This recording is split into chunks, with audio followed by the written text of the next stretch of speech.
Big Boss Kannada season 12ರಲ್ಲಿ ಧ್ರುವಂತ್ ಹಾಗೂ ರಕ್ಷಿತಾ ಶೆಟ್ಟಿ ಅವರ ಜಗಳವನ್ನ ಯಾರು ಕೂಡ ಯಾವತ್ತಿಗೂ ಮರೆಯೋದಕ್ಕೆ ಸಾಧ್ಯನೇ ಇಲ್ಲ. ಬಿಗ್ ಬಾಸ್ ಶೋ ಆರಂಭ ಆಗ್ತಾ ಇದ್ದಂತೆ ಇವರಿಬ್ಬರ ನಡುವೆ ಯಾವ ರೀತಿ ಬಾಂಧವ್ಯ ಇತ್ತು, ಆ ಬಾಂಧವ್ಯ ಬಿರುಕು ಮೂಡೋದಕ್ಕೆ ಏನ್ ಕಾರಣ, ಇದೆಲ್ಲವೂ ಕೂಡ ನಮಗೆ ಗೊತ್ತಿದೆ. ಧ್ರುವಂತ್ ಅವರನ್ನ ಅಣ್ಣ ಅಣ್ಣ ಅಂತ ಪ್ರೀತಿಯಿಂದ ಕರಿತಾ ಇದ್ದಂತಹ ರಕ್ಷಿತಾ ಅವರಿಗೆ ಧ್ರುವಂತ್ ಮಾಡಿದ ಕೆಲವೊಂದು ನಂಬಿಕೆ ದ್ರೋಹ ಮತ್ಯಾವತ್ತೂ ಕೂಡ ಅವರನ್ನ ಅಣ್ಣ ಅಂತ ಕರೆಯಲ್ಲ ಅನ್ನೋ ನಿರ್ಧಾರವನ್ನ ತೆಗೆದುಕೊಳ್ಳೋ ಹಾಗೆ ಮಾಡಿತು. ಧ್ರುವಂತ್ ಅವರು ರಕ್ಷಿತಾ ಮೇಲೆ ಮಾಡಿದ ಒಂದಷ್ಟು ಆರೋಪಗಳು, ಅವರ ಬಗ್ಗೆ ಮಾತನಾಡಿದ ಕೆಲವೊಂದು ಮಾತುಗಳು ರಕ್ಷಿತಾ ಅವರಿಗೆ ತುಂಬಾ ನೋವನ್ನ ಕೊಟ್ಟಿತ್ತು. ಅದೇ ಕಾರಣಕ್ಕೆ ಮತ್ಯಾವತ್ತೂ ಕೂಡ ಅವರು ಧ್ರುವಂತ್ ಅವರ ಜೊತೆ ಚೆನ್ನಾಗಿ ಮಾತನಾಡುವಂತಹ ಪ್ರಯತ್ನವನ್ನ ಮಾಡಲೇ ಇಲ್ಲ.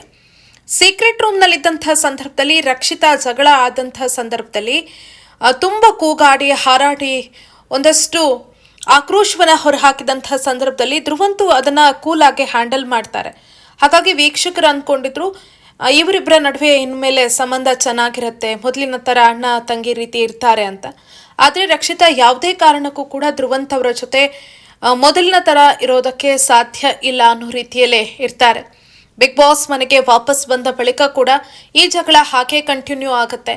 ಧ್ರುವಂತ್ ಅವರನ್ನ ಯಾಕೆ ನಾನು ನಂಬೋದಿಲ್ಲ, ಯಾಕೆ ಅವ್ರ ಜೊತೆ ಚೆನ್ನಾಗಿರೋದಕ್ಕಾಗಲ್ಲ ಅನ್ನೋದಕ್ಕೆ ಸ್ಪಷ್ಟನೆಯನ್ನ ಕೂಡ ಕೊಡ್ತಾರೆ. ಅವರು ನನಗೆ ಈ ಹಿಂದೆ ತುಂಬಾ ಹರ್ಟ್ ಮಾಡಿದ್ರು, ಈ ಎಲ್ಲ ವಿಚಾರವನ್ನ ಅವರು ಹೇಳ್ತಾರೆ. ಇದಾದ ಬಳಿಕ ಧ್ರುವಂತ್ ಅವರು ಕೂಡ ರಕ್ಷಿತಾ ಅವ್ರ ಜೊತೆ ಮಾತನಾಡೋದನ್ನ ಕಮ್ಮಿ ಮಾಡ್ತಾರೆ. ಇಲ್ಲದಿದ್ರೆ ಇಂಡೈರೆಕ್ಟ್ ಆಗಿ ಮಾತನಾಡುವಂಥ ಪ್ರಯತ್ನವನ್ನ ಮಾಡ್ತಾ ಇದ್ರು, ಅದನ್ನ ಕೂಡ ನಿಲ್ಲಿಸ್ತಾರೆ. ಇನ್ನು ಬಿಗ್ ಬಾಸ್ ಕನ್ನಡ ಸೀಸನ್ 12ರ ಗ್ರ್ಯಾಂಡ್ ಫಿನಾಲೆಗೆ ಇನ್ನಿರೋದು ಕೇವಲ 3 ದಿನಗಳು. ಹೀಗಿರುವಾಗಲೇ ಮಿಡ್ ವೀಕ್ ಎಲಿಮಿನೇಷನ್ ಅಲ್ಲಿ ಧ್ರುವ್ ಅವರು ಬಿಗ್ ಬಾಸ್ ಮನೆಯಿಂದ ಹೊರಗಡೆ ಹೋಗಿದ್ದಾರೆ. ಧ್ರುವ್ ಅವರು ಹೊರಗಡೆ ಹೋಗ್ತಾ ಇದ್ದಂತೆ ಅಶ್ವಿನಿ ಗೌಡ, ಧ್ರುವ್ ಹೋಗಿದ್ದು ನಿನಗೆ ಬೇಜಾರಾಗಿಲ್ವಾ ಅಂತ ರಕ್ಷಿತಾ ಶೆಟ್ಟಿ ಬಳಿ ಕೇಳಿದ್ದಾರೆ.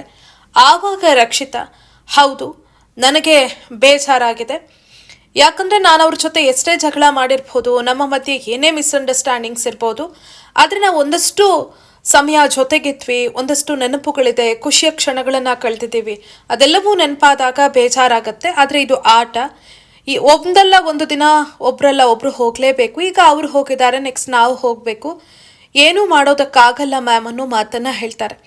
ಇದಾದ ಬಳಿಕ ನಿನ್ನೆ ರಾತ್ರಿ ನಾನು ಲೈವ್ನಲ್ಲಿ ಗಮನಿಸಿದ್ದು, ಧ್ರುವಂತ್ ಅವರ ಸೂಟ್ ಕೇಸನ್ನು ಅಶ್ವಿನಿ ಗೌಡ ಹಾಗೆ ರಘು, ರಕ್ಷಿತಾ ಇವರೆಲ್ಲ ಸೇರಿ ಪ್ಯಾಕ್ ಮಾಡ್ತಾರೆ. ಯಾಕಂದ್ರೆ ಅವರು ಮಿಡ್ ವೀಕ್ ಎಲಿಮಿನೇಷನಲ್ಲಿ ಮನೆಗೆ ಬಾರದೆ ಡೈರೆಕ್ಟ್ ಆಗಿ ಹೋಗಿರೋದ್ರಿಂದ ಅವರ ಬಟ್ಟೆ ಬರೆಗಳು ಅಲ್ಲೇ ಇರ್ತದೆ, ಅದನ್ನು ಪ್ಯಾಕ್ ಮಾಡ್ತಾರೆ. ಈ ಸಂದರ್ಭದಲ್ಲಿ ಅವರೊಂದು ಟ್ರ್ಯಾಲಿಯಲ್ಲಿ ಒಂದು ಲೆಟರನ್ನು ಇಟ್ಟಿದ್ದಾರೆ.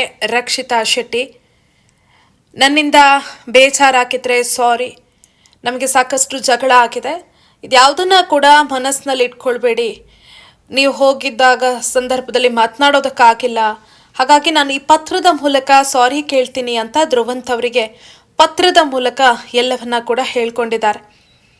ರಕ್ಷಿತಾ ಶೆಟ್ಟಿ ಈ ಹಿಂದೆ ಕೂಡ ಬಿಗ್ ಬಾಸ್ ಮನೆಯಲ್ಲಿ ಹೇಳಿದ್ರು, ಈ ಮನೆಯಿಂದ ಕಾವ್ಯ ಹೋದರೆ ನನಗೆ ಬೇಜಾರಾಗಲ್ಲ, ಆದರೆ ಧ್ರುವಣ್ಣ ಹೋದರೆ ನನಗೆ ಖಂಡಿತವಾಗ್ಲೂ ಬೇಜಾರಾಗತ್ತೆ, ಅವ್ರ ಜೊತೆ ನನಗೇನೋ ಒಂದು ಕನೆಕ್ಷನ್ ಇತ್ತು, ಸಾಕಷ್ಟು ಸಮಯದಲ್ಲಿ ನಾವು ಜೊತೆಗಿದ್ವಿ, ಜಗಳ ಆಗಿರ್ಬೋದು ಏನೇ ಆಗಿರ್ಬೋದು, ಆದರೆ ಅವರು ಹೋದಂಥ ಸಂದರ್ಭದಲ್ಲಿ ನಂಗೆ ಅಳು ಬರುತ್ತೆ ಅನ್ನೋ ಮಾತನ್ನು ಹೇಳಿದ್ರು.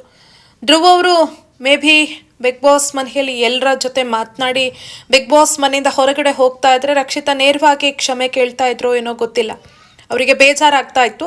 ಆದರೆ ಈ ರೀತಿ ಸಡನ್ ಆಗಿ ಹೋಗಿರೋದ್ರಿಂದ ಬೇಜಾರಾಗಿರುವಂಥ ರಕ್ಷಿತಾ ಪತ್ರದ ಮೂಲಕ ಕ್ಷಮೆಯನ್ನ ಕೇಳಿದ್ದಾರೆ. ಇದೇ ಕಾರಣಕ್ಕೆ ವೀಕ್ಷಕರಿಗೆ ರಕ್ಷಿತಾ ಶೆಟ್ಟಿ ಇಷ್ಟ ಆಗೋದು, ಅವರ ವ್ಯಕ್ತಿತ್ವದ ಮೂಲಕವೇ ಅವರು ಗಮನ ಸೆಳೀತಾ ಇದ್ದಾರೆ ಅನ್ನೋದಕ್ಕೆ ಇದು ಬೆಸ್ಟ್ ಎಕ್ಸಾಂಪಲ್.